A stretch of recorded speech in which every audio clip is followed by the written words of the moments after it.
मतदानाची प्रक्रिया जी आहे ती आज पार पडली आहे। साधारणतः अजून आकडेवारी जी आहे ती आलेली नाही, पण 4:30 वाजता आणि 3:30 वाजता जी आकडेवारी आली होती त्यावरून सरासरी 50 ते 52% मतदान जे आहे ते पिंपरी चिंचवड महानगरपालिकेसाठी झालं असं आपल्याला म्हणता येईल। आज दिवसभरामध्ये या मतदानाच्या प्रक्रियेत काय काय घडलं, कुठे कुठे काय काय अडचणी आल्या, कशा पद्धतीनं ही सगळी मतदानाची प्रक्रिया पार पडली त्यावरती आपण बोलणार आहोत। माझ्यासोबत आहेत पत्रकार विजय जगताप। आज शहराच्या वेगवेगळ्या भागामध्ये आपण सगळे फिरतोय। सकाळी जर पाहिलं तर खूप मोठ्या संख्येनं लोक सकाळपासूनच आपल्याला मतदान केंद्रावरती पाहायला मिळाले, पण त्याच वेळेस मतदान यादीमध्ये आपलं नाव नाही आहे, आपलं नाव ज्या केंद्रावरती नेहमी असतं ते दुसरीकडेच कुठं आलेलं आहे अशा स्वरूपाच्या तक्रारी, त्यानंतर शाई पुसली जाते या तक्रारी, अनेक गोष्टी घडल्यात। तर नेमकं यामधनं काय एक मेसेज जो आहे तो या सगळ्या प्रक्रियेदरम्यान उपस्थित किंवा गेला आहे?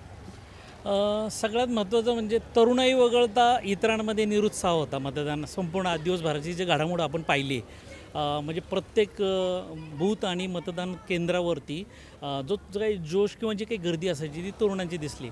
आणि 2 घटना फार महत्त्वाच्या घडल्या आज दिवसभरातल्या। त्यातली पहिली घटना म्हणजे बोटावरची शाई लगेच पुसली जाणं आणि आपलं मतदान केंद्र जे विधानसभेला एका ठिकाणी होतं किंवा लोकसभेला मागच्या एका ठिकाणी होतं ते आता पूर्ण वेगळं, म्हणजे साधारण 1 ते 1.5 किलोमीटर अंतरावरती मतदान केंद्र असणं म्हणजे आणि तिकडच्या लोकांचं त्या ठिकाणी असणं असं एक प्रकार घडले। त्यामुळं एक नाराजीची भावना सगळी आज दिवसभरात सर्वत्र जाणवली। काही ठिकाणी जे काही कार्यकर्त्यांच्या काही घटना घडल्या, म्हणजे मारामारीचे काही प्रकार भोसरीमध्ये विशेषतः घडले। त्यामध्ये चक्रपाणी वसाहत असेल, दिघी रोडला असेल, कार्यकर्त्यांमध्ये 2 गटांचे कार्यकर्ते, विशेषतः ही लढत राष्ट्रवादी आणि भाजपमध्ये असल्याने त्या 2 गटांमध्ये चक्रपाणी वसाहतमध्ये तर खुन्नसने बघण्यावरून मारामारीचे प्रकार घडले। पोलिसांनी ते लवकरच नियंत्रणात आणलं, हे एक प्रकार घडलं। मतदानाची जी टक्केवारी म्हणजे यावेळेस असं वाटलं होतं की 9 वर्षानंतर निवडणुका होत आहेत तर किमान 55-60पर्यंत तरी आपण मजल गाठू असा एक प्रशासनालाही आत्मविश्वास होता आणि एकूण राजकीय इथल्या स्थानिक मंडळींनाही हे होतं, परंतु तसं काही घडलं नाही। आणि त्याला कारण म्हणजे मी पण सकाळी जेव्हा माझं जे नेहमीचं मतदान केंद्र असतं त्या मतदान केंद्रावरती गेले तेव्हा इतरांचे अनेक जण मतदान केंद्र शोधण्यामध्ये लोकांचा खूप वेळ गेलेला आहे आणि मग तिथं हेलपाटे घातल्यानंतर नाव कुठेच नाही आणि मग एक तास झालं, 2 तास झालं, आता मतदान न करता लोक बरीच गेलेली आहेत। म्हणजे पिंपरी गाव असेल, पिंपळे गुरव असेल, काटे पिंपळे हा जो सगळा एक परिसर आहे तिथं हा अनुभव आला। बाकी इतर ठिकाणी तुम्ही ज्या भागामध्ये होता तिथला अनुभव काय होता? सेम अनुभव आहे प्रत्येक ठिकाणी। मतदान शक्यतो आपलं नाव नसणं किंवा ते शोधायचा त्रास घेणं ह्या गोष्टी लोकांनी फार जाणीवपूर्वक टाळल्या, म्हणजे कंटाळा जे म्हणता येईल आपल्या त्याला। आणि ह्याच्यामुळं काय झालं की मतदानाची एकूण टक्केवारी घसरली। विशेषतः जे काही ज्येष्ठ नागरिक होते, महिला होत्या, एक नॅरेटिव्ह शहरामध्ये गेल्या काही दिवसांपासून असं पसरलं होतं की आता ह्या जसं नगरपालिकेमध्ये आपल्याला वाचनात आणि एकंदर आढळलं होतं की मताला जो काही 5-10 हजाराचा भाव फुटला, सेम तीच परिस्थिती होती। आणि विशेषतः जो काही स्लम भाग आहे, गोरगरीब आहेत, की त्यांना एक अपेक्षा होती की आपल्याला मोठी रक्कम मिळेल मग आपण मतदानाला बाहेर पडू। परंतु काही उमेदवार, काही पक्षांच्या उमेदवारांनी फार चाणाक्ष खेळ्या केल्या की जे आपलं पॉकेट वोट आहे किंवा ज्यांना पैसे द्यायचे आहेत, ज्या ठिकाणी पैसे खरंच जाणं गरजेचं आहे तेच त्यांनी हे केलं। आणि सरसकट म्हणजे या ठिकाणी पैसे वाटताना ही दोन्ही पक्षांनी फार मोठी फार चालबाजी केली आणि किती भाव किती होता? आणि यावेळेस एक गंमत अशी झाली आहे, कॅशचा वापर कमी झाला आहे, गुगल पे हे जे डिजिटल ट्रान्झॅक्शन जे आहे त्याचा वापर आपल्याला पाहायला मिळाला आहे। काय काय गोष्टी या पैसे वाटपाच्या गमती काय झाल्यात? फोनपे, गुगल पे आणि तुमच्या अकाउंटवर ट्रान्सफर असे 3 प्रकार या निवडणुकीत घडले।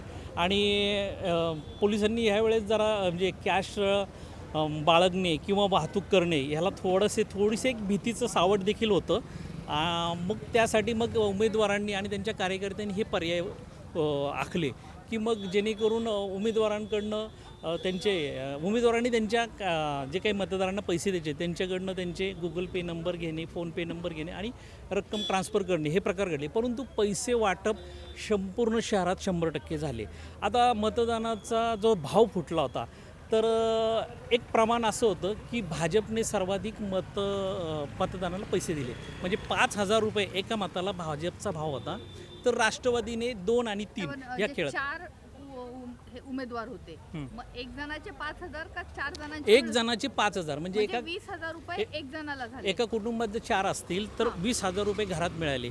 आणि ही एक वेगळी एक्साइटमेंट असते प्रत्येक जे काही मध्यमवर्गीय असेल किंवा स्लमच्या दृष्टीने, की एक रकमी विनासायास इझी मनी मिळतो. त्यामुळं त्यांना एक वेगळं त्याचं आकर्षण निवडणुकीला म्हणजे महिन्याभरापूर्वीपासूनच होतं, की आता आपल्याला पैसे मिळणार आहेत.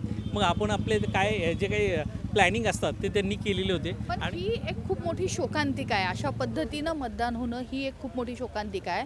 दुसरीकडं ह्या निवडणुकीच्या प्रचारामध्ये सगळ्यात महत्त्वाचा मुद्दा राहिला तो भ्रष्टाचाराचा.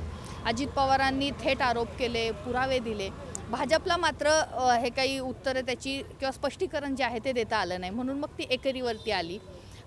2 आमदारांवरती जेव्हा लक्ष केलं गेलं त्यावेळेस नंतर मात्र टार्गेटवरती फक्त महेश लांडगे आले. या सगळ्याचा परिपाक जो आहे तो काय पाहायला मिळेल या मतदानामध्ये? सगळ्यात महत्त्वाचं म्हणजे भाजपच्या पातळीवर बघायचं झालं तर भाजपची शहर पातळीवर संघटनेने नेतृत्वच नव्हतं संपूर्ण निवडणूक मॅनेज करण्याचं, निवडणूक लढण्याचं. कारण की स्वतः शहराध्यक्षच स्वतः निवडणूक लढवत होते. आणि तुम्ही जर बघितलं तर भोसरीची पूर्ण खिंड महेशदादा वगळता म्हणजे शंकर जगतापांनी त्यांचे जे काही सांगवी, पिंपळे गुरव आणि पिंपळी निलक हा पट्टा सोडला तर बाकी लक्ष घातलं नाही. म्हणजे एक जो फोर्स लागतो म्हणजे चिंचवडमध्ये सर्वाधिक मतदार आहेत, तसंच त्या प्रमाणात ह्यांनी पण म्हणजे उमा खापरे आणि अमित गोरखे. परंतु सगळ्यात जास्त जे काही या निवडणुकीत जे फुटेज मारला असेल, सगळ्यात जास्त जो काही प्रसिद्धीचा झोत मारला असेल तो महेशदादा आणि अजितदादा ह्या दोघांचे जे काही वाग्बान सुरू झाले.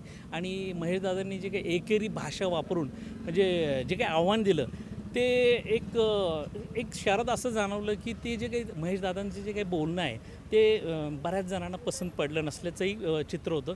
की स्वतः भाजपमधल्या म्हणजे संघ वर्तुळातल्या लोकांनाही महेशदादांची जी काही भाषा होती ती पटली नाही. कारण की अजितदादांची आणि त्यांची मुळात तुलनाच होऊ शकत नाही.